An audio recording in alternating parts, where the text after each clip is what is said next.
Hello everyone, मेरा नाम है प्राची और आप सभी का वेलकम है हमारे चैनल सरकारी अध्यापक पर। आशा करती हूँ आप सभी बहुत अच्छे होंगे और अच्छे से अपने एग्ज़ाम की तैयारी कर रहे होंगे। जैसा कि आप सभी जानते हैं कि सीटेट का जो आपका एग्ज़ाम है 20 अगस्त को है, बहुत ही कम समय रह गया है। तो ऐसे कम समय में आपको ज़रूरत है ज़्यादा से ज़्यादा प्रैक्टिस क्वेश्चंस करने की। अब जितना सिलेबस आपने कर लिया है उसको वहीं पर आप रहने दीजिए और जितना आप पढ़ चुके हैं उसके क्वेश्चंस लगाइए, ठीक है। और हमारे यहाँ पर जो सीरीज़ चल रही है वो चल रही है प्रीवियस ईयर क्वेश्चंस की।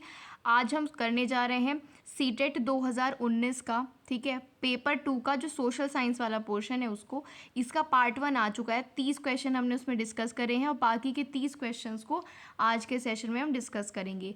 मैथ्स हो, ईवीएस हो, साइंस हो, सीडीपी हो, हिंदी हो, सोशल साइंस हो, सभी के प्रीवियस ईयर पेपर्स हम डिस्कस कर रहे हैं लगातार चैनल पर। तो अगर आपने नहीं देखे हैं और आप देखना चाहते हैं तो आप चैनल को विजिट ज़रूर कर लें इस सेशन को देखने के बाद। और कोई भी वीडियो आती है जिससे आपको डायरेक्टली नोटिफिकेशन मिल जाए तो चैनल को सब्सक्राइब करके बेल आइकन को ज़रूर प्रेस कर लेना, जिससे कोई भी वीडियो आए तो आपको उसका क्या मिल जाए, नोटिफिकेशन मिल जाए, ठीक है। तो आज की वीडियो में बात करेंगे हम सोशल साइंस के बाकी बचे 30 क्वेश्चंस की। तो अब फटाफट से बढ़ते हैं अपनी सेशन की ओर। आप में से किसी को भी अगर सीटेट की हैंड रिटन नोट्स चाहिए तो आप इस नंबर पर कांटेक्ट कर सकते हैं और पूरी डिटेल ले सकते हैं, ठीक है। प्राइस वगैरह सब आपको वहाँ पर पता चल जाएगा। अब बढ़ते हैं हम आज के सेशन की तरफ। आप सभी इस बात को बहुत अच्छे से जानते और समझते होंगे कि जो पार्ट 2 है, पेपर 2 होता है। पेपर 2 में दो आप चीज़ें चूज़ कर सकते हो, में से एक चीज़ को चूज़ करते हो, या तो मैथ और साइंस या फिर सोशल साइंस। सोशल साइंस में मिलाकर 60 क्वेश्चन आपसे पूछे जाते हैं और मैथ साइंस में भी मिलाकर 60 क्वेश्चंस पूछे जाते हैं। इसमें पेडागॉजी भी होती है और कंटेंट भी होता है। तो हम डिस्कस कर रहे हैं सोशल साइंस को। 30 क्वेश्चन पहले पार्ट में हमने डिस्कस कर लिए हैं, बाकी के 30 क्वेश्चंस को हम डिस्कस करेंगे। पूरे सेशन में अपना जो माइंड है यहीं पर रखना, एंड तक पूरे सेशन को देखना, बहुत कुछ आप यहाँ से सीख कर डेफिनेटली जाएंगे। पहला क्वेश्चन आपकी स्क्रीन पर है आज के सेशन का। जन स्वास्थ्य के क्षेत्र में कोस्टा रिका उपागम किसे कहा गया है? What is known as the Costa Rican approach in area of public health? Public health के क्षेत्र में, जन स्वास्थ्य के क्षेत्र में कोस्टा रिका अप्रोच क्या है? कोस्टा रिकन अप्रोच क्या है या कोस्टा रिका उपागम किसे कहा गया है? 4 ऑप्शंस आपके पास हैं। राइट आंसर क्या होगा वो आपको देखना है। पहला कहता है स्वास्थ्य और सुरक्षा पर एक समान खर्च करना, सुरक्षा बजट पर स्वास्थ्य बजट से ज़्यादा खर्च करना, सैन्य बल ना रखना ताकि जन स्वास्थ्य पर ज़्यादा खर्च किया जा सके, और सेना के जवानों के स्वास्थ्य पर खर्चा करना। कोस्टा रिका उपागम इनमें से किससे रिलेटेड है? तो देखिए मैं आपको बिना देरी के, है ना, इसका आंसर बता देती हूँ। 61 का जो राइट आंसर होगा थर्ड ऑप्शन होगा। इसका मतलब है सैन्य बल ना रखना ताकि जन स्वास्थ्य पर ज़्यादा खर्च करें। Not having an army to maintain be able to spend more on public health. बल ना रखना, आर्मी ना रखना और उसका पैसा बचाकर कहाँ पर खर्च करना? स्वास्थ्य पर। ये क्या है? ये एक अप्रोच है जिसको कोस्टा रिका अप्रोच कहा जाता है। बढ़ते हैं नेक्स्ट क्वेश्चन नंबर 62 पर। बिल्कुल टाइम आपका हम वेस्ट पूरे सेशन में नहीं करते, वही डिस्कस करते हैं जो अब आपके एग्जाम में आएगा और आपके लिए इम्पॉर्टेंट है। तो बातों में टाइम वेस्ट नहीं करते, हम सीधा चलते हैं अपने क्वेश्चन पर। 1997 में भारतीय उच्चतम न्यायालय ने विशाखा निर्देश की रचना महिलाओं को डैश यौन उत्पीड़न से बचाने के लिए की। 1997 की बात है। सुप्रीम कोर्ट ऑफ इंडिया ने विशाखा निर्देश की रचना, ठीक है, उसको क्या बोला गया? विशाखा गाइडलाइंस या विशाखा निर्देश। तो उसकी जो रचना की गई वो महिलाओं को कहाँ पर यौन उत्पीड़न से बचाने के लिए की गई, यानी कि एक शुरुआत की गई विशाखा गाइडलाइंस की हमारे ऑनरेबल सुप्रीम कोर्ट के द्वारा। कब? 1997 में। तो वो महिलाओं को किस जगह पर यौन उत्पीड़न से, सेक्सुअल हरासमेंट से बचाने के लिए की गई? गाड़ियों में, कार्यस्थल पर, वैवाहिक संबंध में या सड़कों पर? बहुत अच्छा क्वेश्चन है और नॉलेजेबल भी क्वेश्चन है। तो 62 का राइट आंसर क्या होगा? ऑप्शन नंबर 2, कार्यस्थल पर, वर्क प्लेसेस पर जो सेक्सुअल हरासमेंट किया जाता है विमेन का, उससे बचाने के लिए सुप्रीम कोर्ट ने 1997 में शुरुआत करी विशाखा गाइडलाइंस की। कहाँ पर यौन उत्पीड़न से बचाने के लिए महिलाओं को? वर्क प्लेस पर, जहाँ पर वो काम करती हैं। बढ़ते हैं नेक्स्ट क्वेश्चन नंबर 63 पर। 63 आपसे कहता है निम्नलिखित में से कौन भारत में एक राज्य के राज्यपाल की नियुक्ति करता है?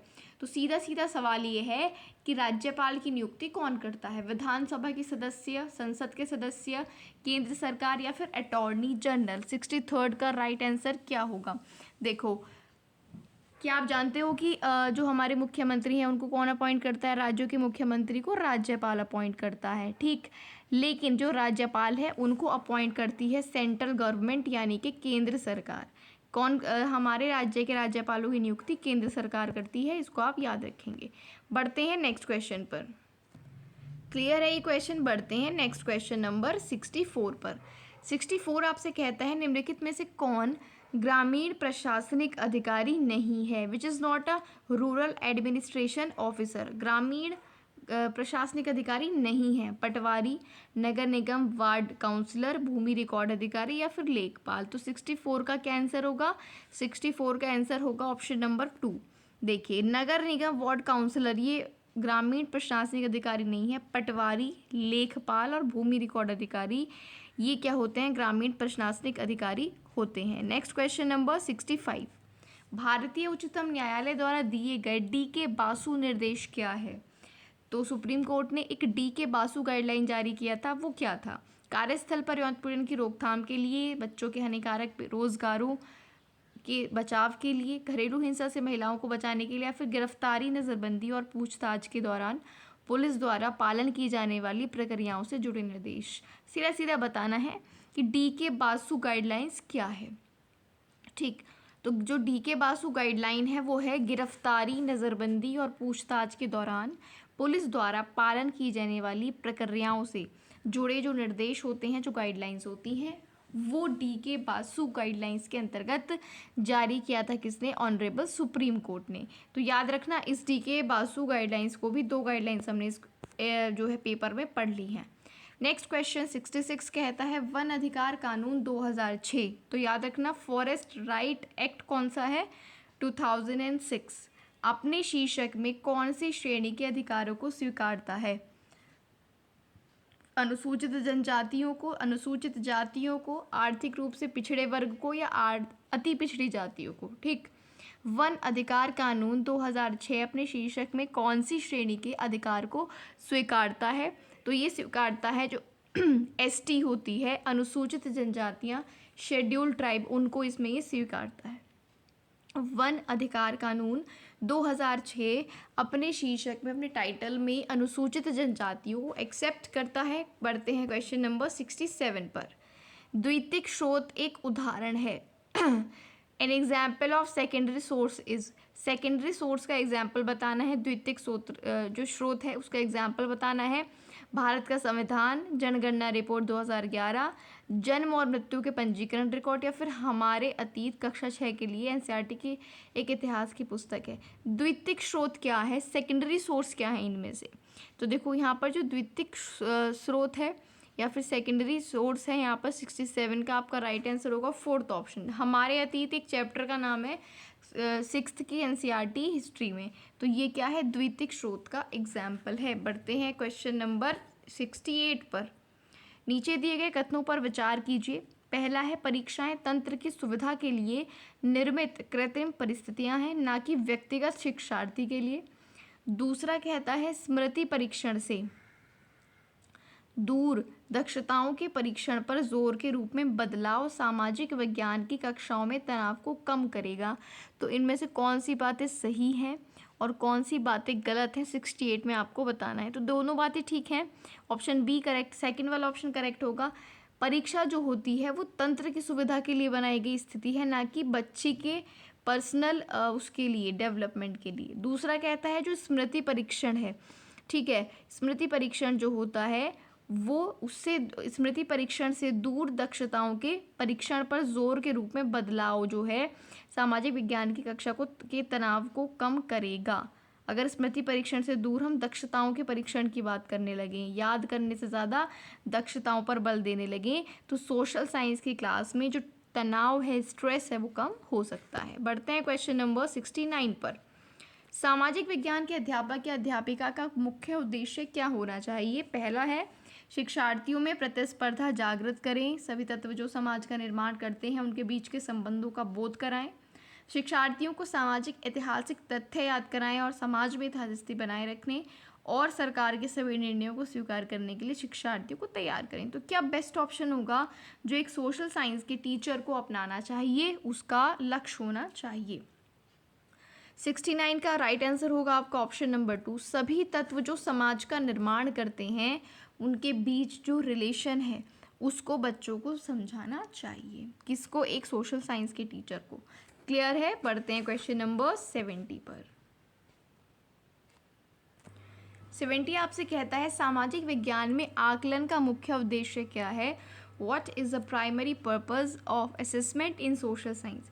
जब हम सोशल साइंस जैसे सब्जेक्ट में आकलन की बात करते हैं, असेसमेंट की बात करते हैं, तो क्या मुख्य उद्देश्य होता है आकलन करने का? पहला कहता है पाठ्य पुस्तक के ज्ञान को याद करने की क्षमता का परीक्षण होता है और सभी शिक्षार्थियों के लिए परीक्षा के तनाव को कम करना। दूसरा, शिक्षार्थियों को वर्गीकृत करना। थर्ड है शिक्षार्थियों के बीच सामाजिक विभेदों को दर्शाना। और चौथा है शिक्षार्थियों को प्रतिपुष्टि देना और मानक स्थापित करना जिनको पाने के लिए वे प्रयासरत रहें। तो 70 का सही आंसर क्या होगा? सामाजिक विज्ञान का मुख्य उद्देश्य क्या होना चाहिए? तो फोर्थ वाला ऑप्शन जो है वो करेक्ट है।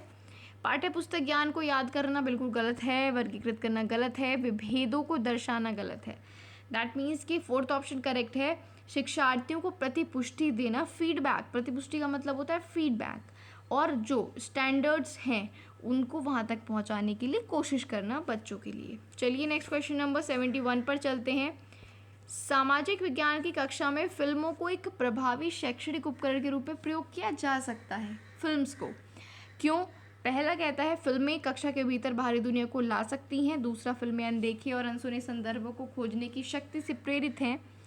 थर्ड कहता है फिल्में ऐसी कहानियों, संवादों और छवियों को सामने लाती हैं जो जीवन में हमसे दूर हो सकती हैं। फोर्थ कहता है फिल्में एक वस्तुनिष्ठ माध्यम है जो छात्रों को एक ही तरीके से अपने विचार प्रस्तुत करने के लिए प्रोत्साहित करती हैं। तो सही ऑप्शन क्या होगा? 71 का करेक्ट आंसर क्या होगा? तो 71 का फर्स्ट ऑप्शन करेक्ट है। ए बी सी तीनों सही हैं। देखिए, फिल्में कक्षा के भीतर बाहरी दुनिया को ला सकती हैं, करेक्ट है। फिल्में अनदेखे और अनसुने संदर्भों को खोजने की शक्ति से प्रेरित हैं, और फिल्में ऐसी कहानियों, संवादों और छवियों को सामने लाती हैं जो जीवन में हमसे दूर हो सकती हैं। तो तीनों ऑप्शंस करेक्ट हैं। पढ़ते हैं क्वेश्चन नंबर 72 पर। कक्षा में मानचित्र यानी कि मैप के प्रयोग के संदर्भ में क्या सही है? पहला कहता है मैप एक सामाजिक राजनीतिक निर्मिति है। चिरकाल से उत्तर को सदा सभी सामाजिक राजनीतिक संदर्भों में मानचित्र के ऊपर दर्शाया गया है। या मानचित्र एक त्रिआयामी साधन है। त्रिआयामी यानी कि 3 डायमेंशनल, जबकि हम एक 2 आयामी दुनिया में रहते हैं, हम 2 डायमेंशनल वर्ल्ड में रहते हैं। और फोर्थ कहता है शिक्षार्थियों में समय की अवधारणा को विकसित करने के लिए मानचित्र सहायक सामग्री है। तो 72 का जो सही आंसर होगा वो क्या होगा? मानचित्र का उपयोग कक्षा में क्या हेल्प कर सकता है? ठीक है, 72 का राइट आंसर फर्स्ट ऑप्शन होगा केवल ए, केवल 1 यहाँ पर मानचित्र को सामाजिक विज्ञान की कक्षा में दर्शाने का सही होगा, क्योंकि मानचित्र जो होता है एक सामाजिक और राजनीतिक कंस्ट्रक्शन होता है, निर्मिति होती है। Map is a socio political construct. तो कक्षा में मानचित्र के प्रयोग के संदर्भ में सिर्फ यही बात जो है वो सही है, याद रखेंगे। बढ़ते हैं नेक्स्ट क्वेश्चन नंबर 73 पर। शिक्षार्थियों के जीवन से अधिगम को जोड़ने के प्रयास में सामाजिक विज्ञान के शिक्षक को क्या करना चाहिए? अगर बच्चों के जीवन से अधिगम को जोड़ना है सामाजिक विज्ञान के थ्रू, तो आप कैसे क्या करोगे एज अ टीचर? पहला है विषय वस्तु में विविध सांस्कृतिक दृष्टिकोणों को जानबूझकर और सुस्पष्ट शामिल करेंगे। दूसरा है कक्षा में शिक्षार्थियों को उनके निजी और पारिवारिक संदर्भ से चिन्हित करेंगे। और थर्ड है शिक्षार्थियों को अपने उदाहरणों और अनुभवों को कक्षा में साझा करने के लिए मौका देंगे। तो 73 का सही ऑप्शन क्या होगा? देखो, उनके बच्चों को आप क्या करो, अलग अलग करो उनके बैकग्राउंड के आधार पर। ये बात तो बिल्कुल गलत है। बी ऑप्शन पहला और तीसरा सही है, यानी कि second is the right answer of this question. बढ़ते हैं क्वेश्चन नंबर 74 पर। इतिहास पढ़ाते वक्त वंशावली चार्ट, जिसको जेनेलॉजी चार्ट कहते हैं, उसका यूज़ होता है क्या बताने के लिए, है ना? ये आपने अगर पढ़ा होगा तो उसके बारे में कमेंट करके ज़रूर बताइएगा कि ये जेनेलॉजी चार्ट क्या होता है। बाकी हम यहाँ पर क्वेश्चन में जान ही जाएंगे। क्या आप इसके बारे में पहले जानते थे? कमेंट करके ज़रूर बताना कि जो जीनोलॉजी चार्ट होता है यानी कि वंशावली चार्ट, ये क्या होता है, क्या इसका यूज़ होता है इतिहास पढ़ाते वक्त। 4 ऑप्शंस आपके पास है, राइट आंसर आपको बताना है क्या होगा। तो 74 का जो राइट आंसर है वो फर्स्ट ऑप्शन है, ए, बी और सी तीनों सही। ए कहता है किसी साम्राज्य या वंश के वर्धन और विकास को चित्रित करने के लिए। कोई पर्टिकुलर साम्राज्य है, एम्पायर है, उसका वंश कैसे बढ़ा, कैसे उसका विकास, साम्राज्य का विकास हुआ, उसको चित्रित करता है वंशावली चार्ट। सही बात है, ये तो नाम से ही पता चल रहा है। दूसरा कहता है अनुक्रम और प्रक्रियात्मक संबंधों को दर्शाता है, जो सीक्वेंस और फंक्शनल रिलेशनशिप्स हैं उनको बताता है। और थर्ड कहता है एक कालक्रमिक रूपरेखा देता है, क्रोनोलॉजिकल ऑर्डर देता है, क्रोनोलॉजी में है ना, एक क्रम में बताता है चीज़ों को। तो तीनों बातें ठीक हैं। बढ़ते हैं क्वेश्चन नंबर 75 पर। दृष्टिबाधित शिक्षार्थियों के साथ कार्य करते समय एक सामाजिक विज्ञान शिक्षक को किस प्रकार से शिक्षण अधिगम प्रक्रिया में अनुकूलन करना चाहिए? अगर आप विजुअली चैलेंज्ड बच्चों को पढ़ा रहे हैं as a social science teacher, दृष्टिबाधित हैं वो लोग, तो किस प्रकार की शिक्षण अधिगम प्रक्रिया जो है वो अनुकूल रहेगी? पहला है यथोचित विराम और पुनरावृत्ति के साथ स्पष्ट और उच्च आवाज़ में बोलना, विविध प्रकार के आकर्षक दृश्यों वाले कार्यपत्रों का प्रयोग करना, मौखिक संकेतों द्वारा कल्पना करने के अवसर देना कक्षा में चर्चा के दौरान, टेक्टाइल है ना, जो टेक्टाइल सामग्री होती है उनको शामिल करना, टच करने वाली, जिसको टच करके हम समझते हैं कि क्या है। तो अच्छा क्वेश्चन है, बताना है आपको इसका जो राइट आंसर है क्या होगा 75 क्वेश्चन का। तो वो होगा ऑप्शन नंबर 2, ए, सी और डी तीनों सही है। ए भी सही है, सी भी और डी भी। देखो विविध प्रकार के आकर्षक दिखने वाले कार्यपत्रों का क्या मतलब है, जब वो दृष्टिबाधित है तो सेकंड ऑप्शन तो गलत हो जाता है। बाकी तीनों ऑप्शन जो है राइट आंसर है। मौखिक संकेतों का यूज़ करेंगे, स्पर्श करने वाली सामग्री का यूज़ करेंगे, चीज़ों को धीरे धीरे रिपीट करके क्लियरली हाई वॉल्यूम में बोलेंगे। चलिए बढ़ते हैं नेक्स्ट क्वेश्चन नंबर 76 पर। अगर आपको सेशन अच्छा लग रहा है तो सेशन को लाइक करते हुए भी ज़रूर चलिएगा। सामाजिक विज्ञान शिक्षण में प्रोजेक्ट विधि के कथन पर क्या विचार है आपका, ये बताना है कि एक सोशल साइंस की क्लास में जो प्रोजेक्ट मेथड होता है उसका क्या आप यूज़ करते हैं या क्या वो हेल्प करता है। पहला कहता है ये उपयोगितावादी दृष्टिकोण से प्रेरित है। दूसरा कहता है ये शिक्षार्थियों को खोजी बनाता है।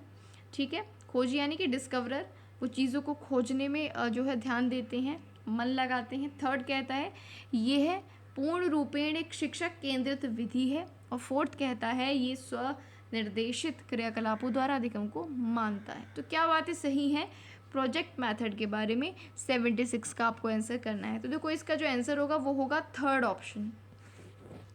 फर्स्ट सही है, सेकंड भी सही है और फोर्थ सही है।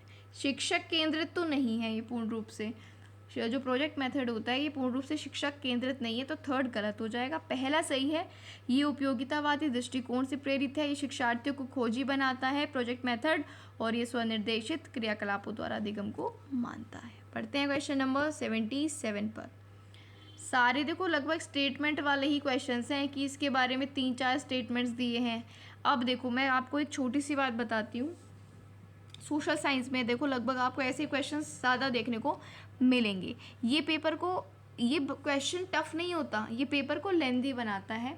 और इन क्वेश्चंस को आप कब कर पाओगे, जब आपकी जो प्रैक्टिस है ना क्वेश्चंस की वो बहुत ज़्यादा होगी। मैं ऐसा क्यों बोल रही हूँ, नॉलेज के साथ प्रैक्टिस बहुत ज़रूरी है।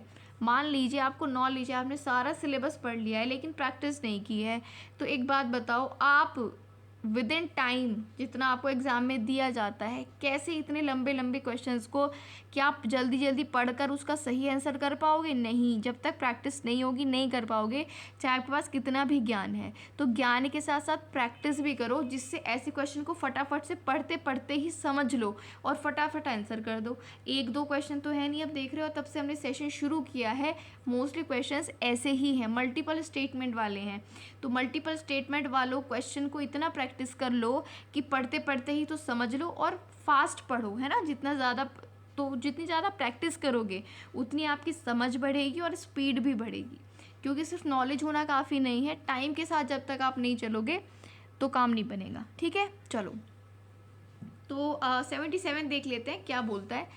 अन्वेषण, अन्वेषण का मतलब होता है एक्सपेरिमेंट करना, ठीक है।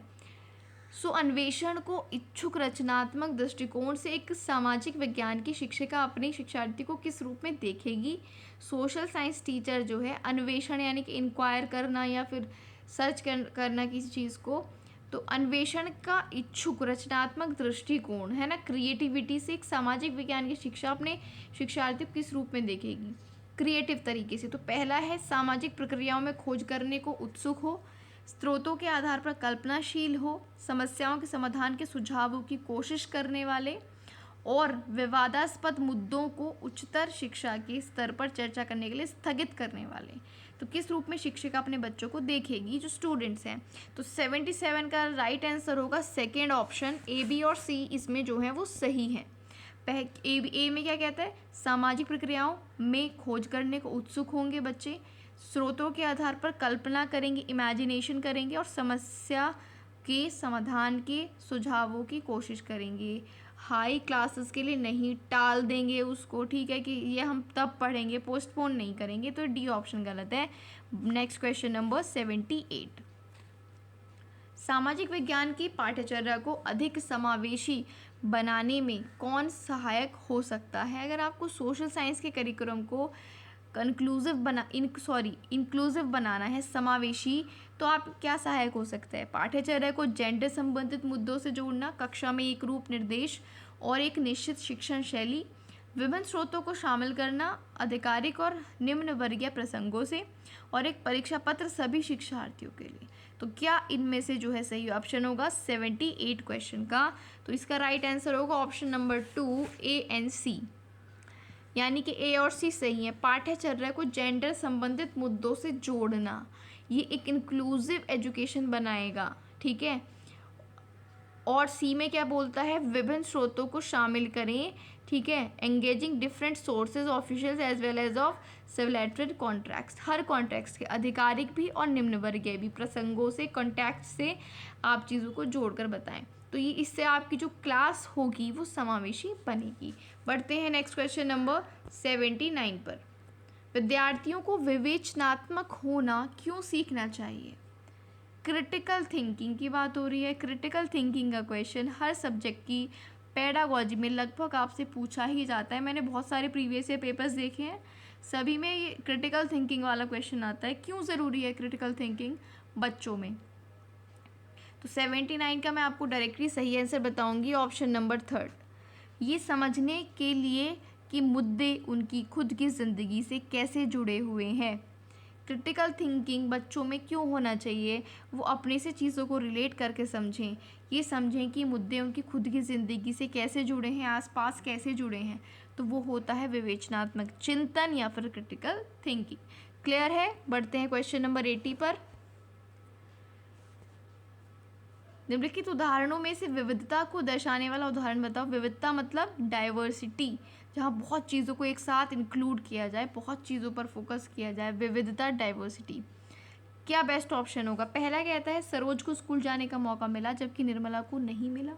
एलन एक गरीब परिवार से वास्ता रखता है जबकि साइमन का परिवार अमीर है। रघु सुरेश को फुटबॉल की टीम में शामिल नहीं करना चाहता क्योंकि वो समाज के खास समुदाय से आता है। और पारितोष को बांग्ला अच्छी आती है, वही सुचिता हिंदी बोलती है। तो विविधता की बात कहाँ पर की गई है, विविधता की बात कहाँ पर की गई है। 80th क्वेश्चन का आंसर होगा 4th ऑप्शन, विविधता की बात की गई है। इसमें किसी को बांग्ला अच्छी आती है तो किसी को हिंदी अच्छी आती है, तो किसी को संस्कृत अच्छी आती है तो किसी को इंग्लिश अच्छी आती है। तो विविधता की बात हो गई ना, विविध चीज़ों की। 81, एक स्कूल के सामाजिक विज्ञान के शैक्षणिक भ्रमण में ज़ीरो बोमडिला नामदफा राष्ट्रीय उद्यान तवांग लिसांग गांव को शामिल किया गया।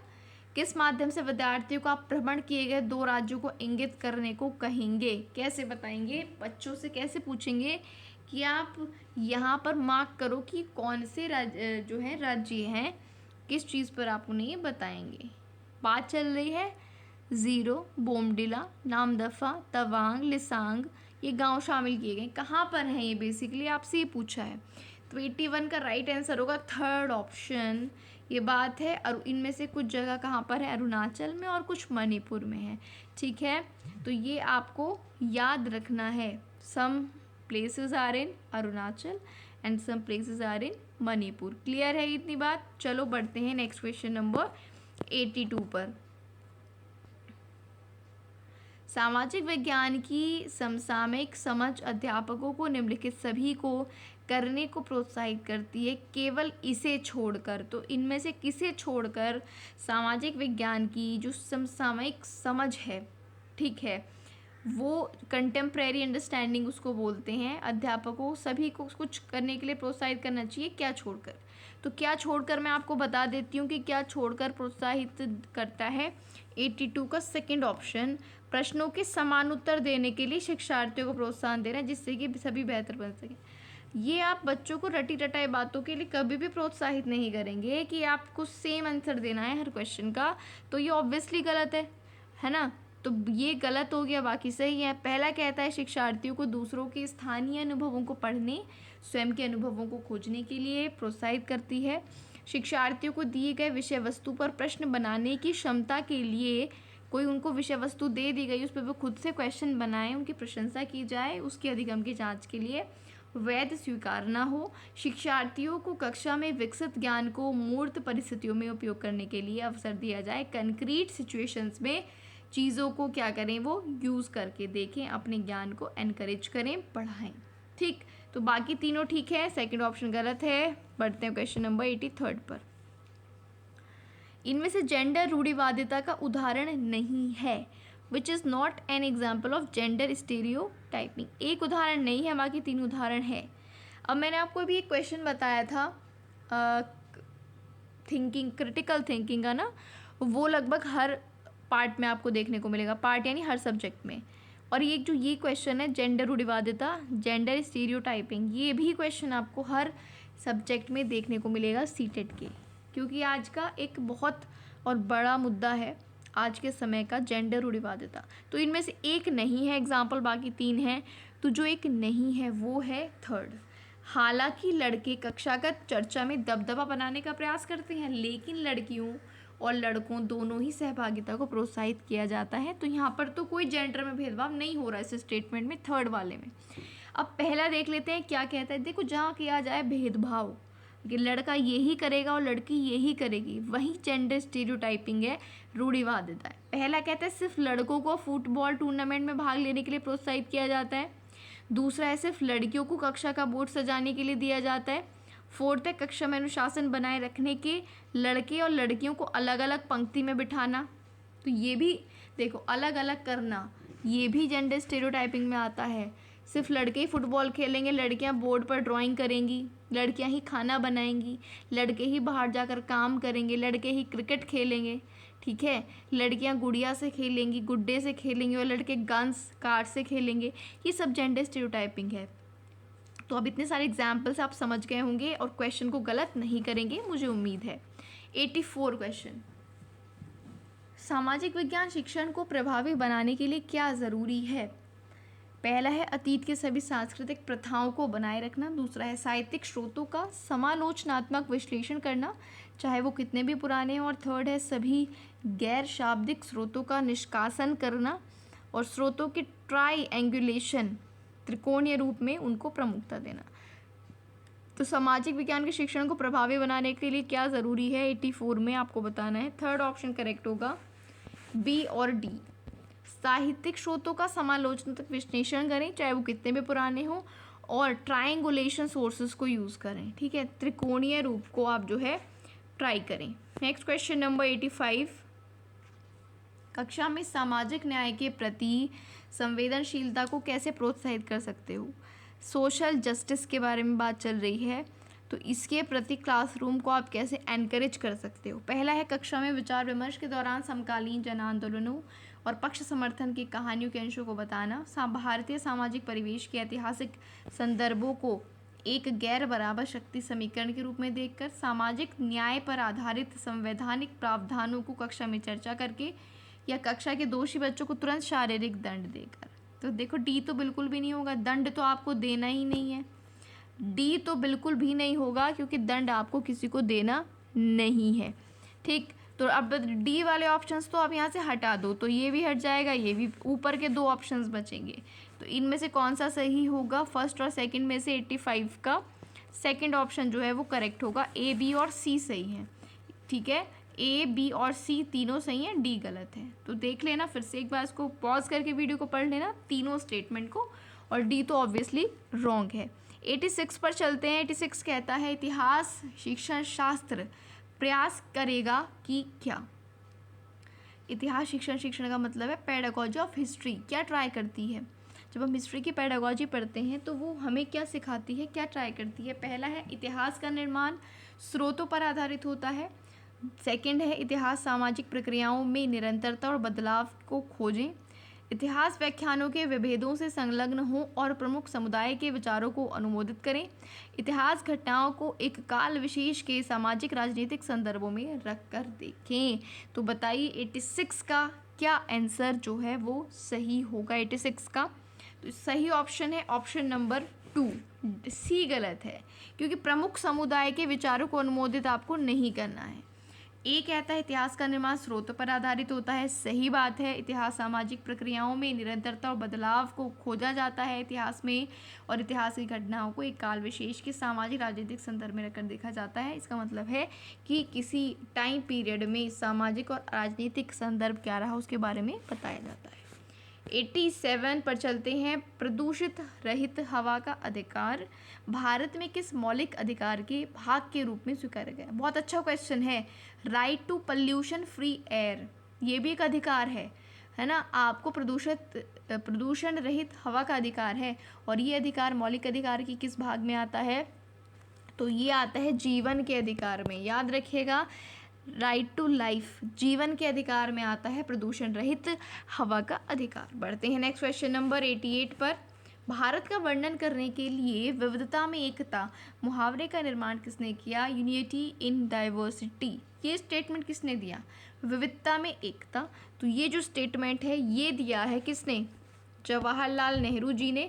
याद रखिएगा, यूनिटी इन डाइवर्सिटी विविधता में एकता, ये मुहावरा जवाहरलाल नेहरू जी ने दिया है।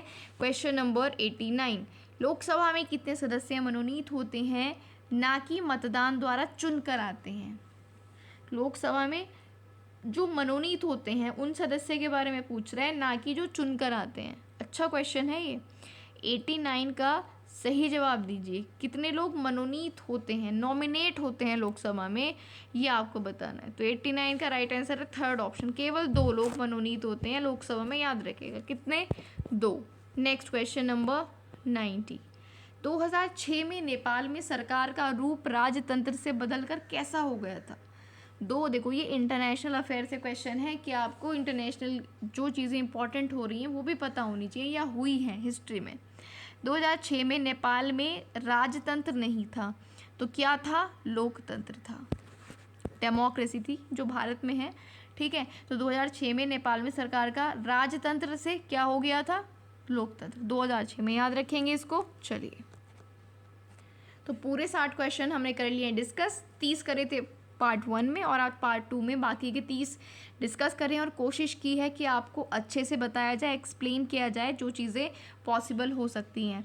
हमारी ये प्रयास और ये कोशिश अगर आपको अच्छी लग रही है तो आप वीडियो को शेयर भी कर दिया करें अपने दोस्तों के साथ और अपने ग्रुप्स में, और अच्छी लगे तो लाइक भी ज़रूर करें। और ऐसी ही वीडियोस की अगर आपको चाहिए डायरेक्टली नोटिफिकेशन, आपको इधर उधर से ना ढूंढना पड़े, तो आप हमारे चैनल को सब्सक्राइब कर सकते हैं। बेल आइकन को प्रेस कर लेना, तो आपको डायरेक्टली वीडियो के अपलोड होते ही नोटिफिकेशन मिल जाएगा। जनरली वीडियो शाम को 6 बजे अपलोड कर दी जाती है। किन्हीं कारणों से कभी हो सकता है इधर उधर टाइम हो जाए, लेकिन रोज़ वीडियो अपलोड की जाती है। तो आप प्रैक्टिस के लिए हमारे चैनल पर हमारे साथ ज़रूर बने रहें। कोई आपके डाउट हैं, कोई पर्टिकुलर सब्जेक्ट के आप वीडियो चाहते हो तो कमेंट करके बता सकते हो, ठीक है। तो आज की वीडियो में रखते हैं इतना ही। नोट्स अगर आपको चाहिए तो गिवन नंबर पर आप कर सकते हैं कॉन्टैक्ट, आपको सारी इन्फॉर्मेशन मिल जाएगी। मिलेंगे जल्दी ही नेक्स्ट वीडियो में, तब तक के लिए बने रहिए, पढ़ाई करते रहिए। Thank you.